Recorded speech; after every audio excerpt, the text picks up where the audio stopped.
hoy día en España? ¿Cuáles son los conflictos reales sociales en España? Y fijaros por qué el Partido Socialista ha menguado tanto a lo largo de los años. Ya no existen aquellos sindicatos importantes sectoriales que eran capaces de paralizar este país. Ya no existen los sindicatos, Pablo Iglesias, ya no existen los sindicatos y por lo tanto los conflictos sociales son de otro tipo. Y hay que volver siempre a lo mismo. ¿Dónde vivimos? En un mundo capitalista, nos guste o no. Vivimos también en un mundo que su última fase ha sido el neoliberalismo, que ha fracasado estrepitosamente. Vivimos en un mundo en que el neoliberalismo también ha tenido algún éxito. Os lo explicamos todos estos días y hay por ahí 200 y pico periscopes en los que podéis ver todo lo que os voy a decir hoy y que van a ser resúmenes de lo que hemos dicho desde hace 2 meses. El neoliberalismo ha fracasado en muchas cosas, pero ha triunfado en otras. El mayor triunfo del neoliberalismo, sin dudas de ninguna clase, desde Margaret Thatcher hasta aquí, hoy me atrevería a decir también desde Ronald Reagan, Margaret Thatcher hasta aquí, ha sido que se cargaron completamente los sindicatos. Estoy hablando, se cargaron completamente los sindicatos en sus países y de alguna manera en la Europa, en la Unión Europea liberal o neoliberal, también se cargaron los sindicatos.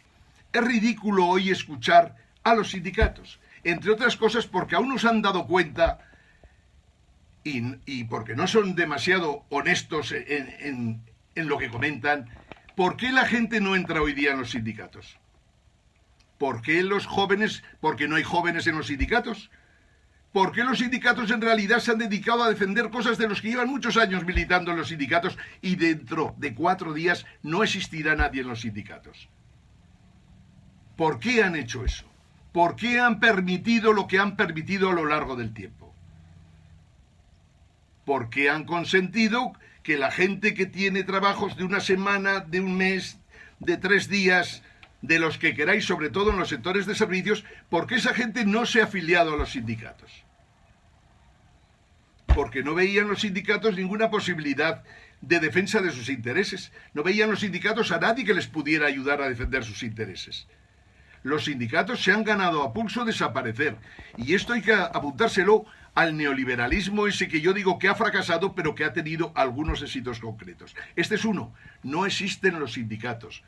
Y otra cosa, Pablo Iglesias, no existen los conflictos sociales que había antaño en el sector de la construcción, en el sector del metal, en el sector minero, en el sector textil, en el sector de, por ejemplo, de la marroquinería, etcétera, etcétera, etcétera, etcétera. En el sector naval incluso. Cuando haya muchos problemas en el sector naval, siempre aparece la empresa que contrata un par de proyectos de más o menos interés y aquellos grandes conflictos que había en Galicia, o por ejemplo, o en Cádiz, en Andalucía, de la noche a la mañana desaparecen porque se da una carga de trabajo para que estén tranquilitos. No hay conflictos sociales, sindicales, no hay conflictos sociales ni en el sector naval, ni en el sector de bienes de equipo en estos momentos en España. Y menos en la construcción, que en estos momentos está en un grado de debilidad que asusta. Y como comprenderéis, si todo el trabajo va al sector servicios, si todos nuestros estudiantes cuando salen de la universidad se tienen que dedicar a trabajar en la restauración, en la hostelería, o sencillamente a servir copas en un bar o en un restaurante, la realidad es que tenemos a los jóvenes completamente despendolados. No están sindicados porque no consideran que merezca la pena, y nadie cuida de ellos ni los protege. Ahí es donde Podemos tenía una labor muy importante que hacer.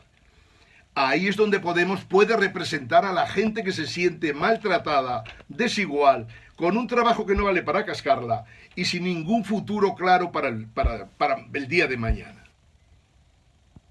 Luego, Pablo Iglesias, cuando hablas de debate sobre los conflictos sociales, por favor, si quieres hablar de conflictos sociales, como mucho, tendrás que meterte en el sector de los servicios, la sanidad, la educación, cada uno con su problemática impresionante.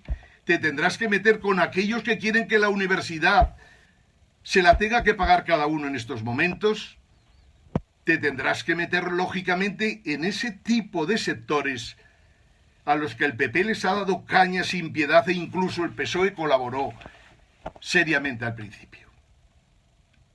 Luego, los sectores sociales de verdad, los que antaño hacían huelgas y que en el fondo, más allá del transporte, el transporte, recordáis que ha dado lugar a montones de detenciones, denuncias y mil cosas injustas, los transportes, digamos, de las grandes ciudades, esos transportes, eso es un sector social sin duda, porque el transporte afecta a la ciudadanía, afecta a los que están en él, y igual que en el sector de la educación y en el de la sanidad, no es un sector que dependa solo de los que están en la sanidad, sino que nos afecta a todos los ciudadanos que llevamos hijos a los colegios, a las universidades, a los centros de formación profesional, a donde sea.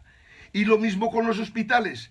Las mareas funcionaron y no tuvieron nada que ver con los sindicatos prácticamente, aunque ellos se trataron de meter en el cotarro. Los sindicatos han desaparecido. Y como decíamos, lo que hoy día son conflictos sociales, son conflictos muy distintos a los que había antes, en los que no está claramente definido una clase social contra otra clase, ni muchísimo menos.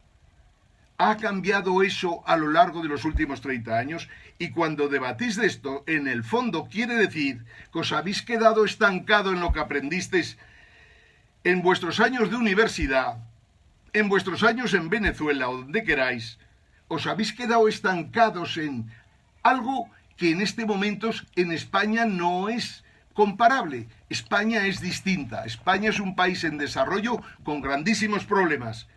Pero lo que tenemos que cuidar cuando hablamos de conflictos sociales, estamos hablando de eso, de que a la gente cuando termina junio la dan de baja como profesor en un colegio, en un instituto, y que cuando llega septiembre la vuelven a dar de alta, no le indemnizan y ahora, gracias a Dios, la Unión Europea nos está facilitando que les indemnicen. Por ahí va la cosa. Hay que defender a la gente de la educación, hay que defender a la gente de la sanidad, las grandes mareas que organizaron el 15M, sin dudas de ninguna clase, y que Podemos tiene que volver a ir ahí, que es donde está su base. ¿Quién puede decir que la gente de la educación, toda la gente de la educación, toda la gente de la sanidad, quién puede decir que esa gente sea claramente de izquierdas o radical de izquierdas o comunista o tan siquiera socialdemócrata, me atrevería a decir? No, hay de todo. O sea, hay gente que piensa, podríamos decir, gente de centro, hasta gente de derechas y gente de izquierdas moderadas. Y también hay radicales, faltaría más. Pero Podemos no puede ser un partido radical. Las mareas verdes, la marea de la educación, las mareas rosas, las mareas de todo tipo y variedad en España, no son radicales de izquierda ni muchísimo menos. Y no les habléis de comunismo porque lo que recuerdan del comunismo es las millones de personas que Stalin mandó para Siberia. Eso es lo que recuerdan del comunismo. Y los viejos, y lo que han contado los viejos en España tras la guerra civil, es que el Partido Comunista se comió al Partido Socialista, se puso a las órdenes de Stalin e hizo verdaderas aberraciones también en el campo, digamos, de la izquierda republicana. Igual que la derecha, por descontado, 1000 veces más la derecha, sin duda de ninguna clase. Pero cuidadito, que no olvidemos que en España, en la dictadura, había dos cosas: comunismo muy ligerito, pero que por ahí intentaba organizar la rebelión, y por descontado estaba el fascismo franquista. Pues bien, la gente lo que recuerda de esos tiempos y está grabado en su mente, o incluso genéticamente se lo han transmitido sus abuelos o sus padres, es que el comunismo ha fracasado, fuera y en España, que el comunismo no tiene ningún futuro, que el anticapitalismo visceral del amigo Urbán y compañía no va a ninguna parte. Tenemos que ser capaces de entender cómo está cambiando el mundo, que además está cambiando como nunca. Y ahí ese fallo tuyo, Pablo Iglesias. No se ha ralentizado la política en España, ni muchísimo menos. ¿Cómo se va a ralentizar? Pero hay que tener en cuenta una cosica. Como no seamos capaces de salir de las bobadas del Congreso de los Diputados, del Senado, como no seamos capaces de hacer abstracción de esto, e incluso abstracción de lo regular que estamos gobernando en ayuntamientos y comunidades, si no hacemos abstracción de esto, no nos daremos cuenta que el problema que hay en estos momentos, el problema al que nos enfrentamos, es un grandísimo problema y que nada se ha ralentizado, todo lo contrario. ¿Qué han dicho hoy, tras las reuniones del Fondo Monetario Internacional, cuando han venido por acá? ¿Qué es lo que se está debatiendo en Estados Unidos, en el Banco Mundial? ¿Qué se está debatiendo en estos momentos, señores? No nos equivoquemos.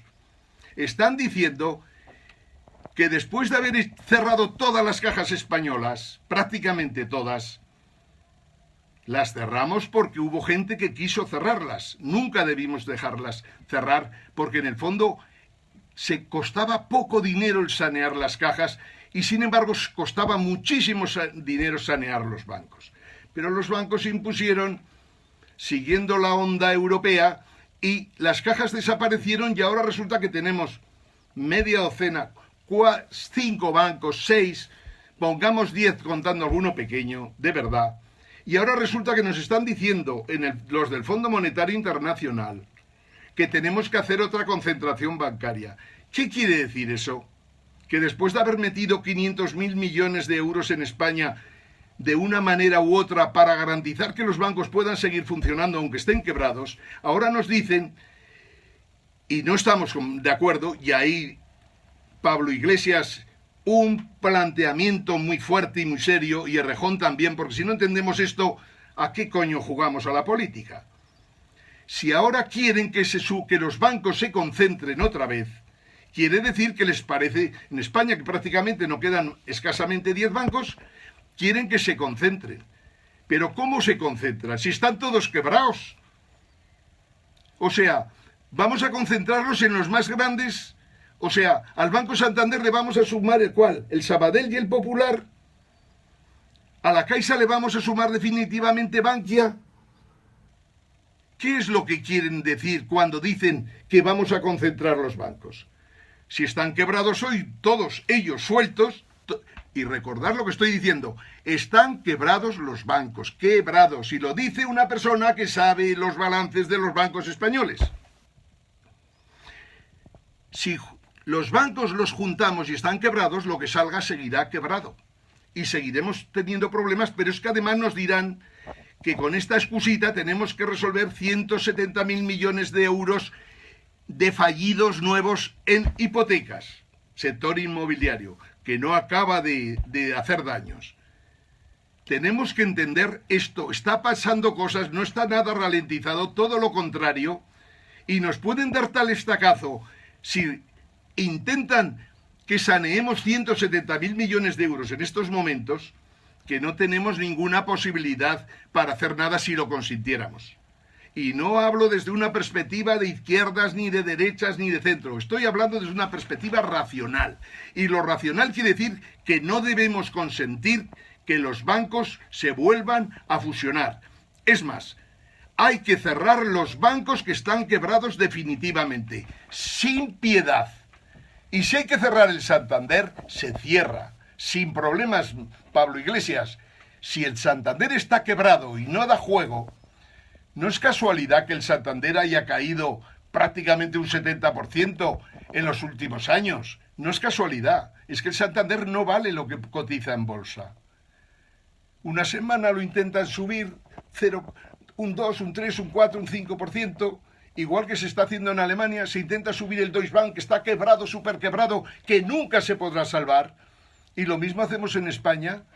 Con el dinero que nos presta el Banco Central Europeo, compramos acciones para subir el valor del Banco de Santander en bolsa o el de Telefónica, que también vale el doble de su valor, o sea que el valor en bolsa es el doble de lo que realmente vale, o incluso es todavía menos su valor, nosotros tenemos que tener claro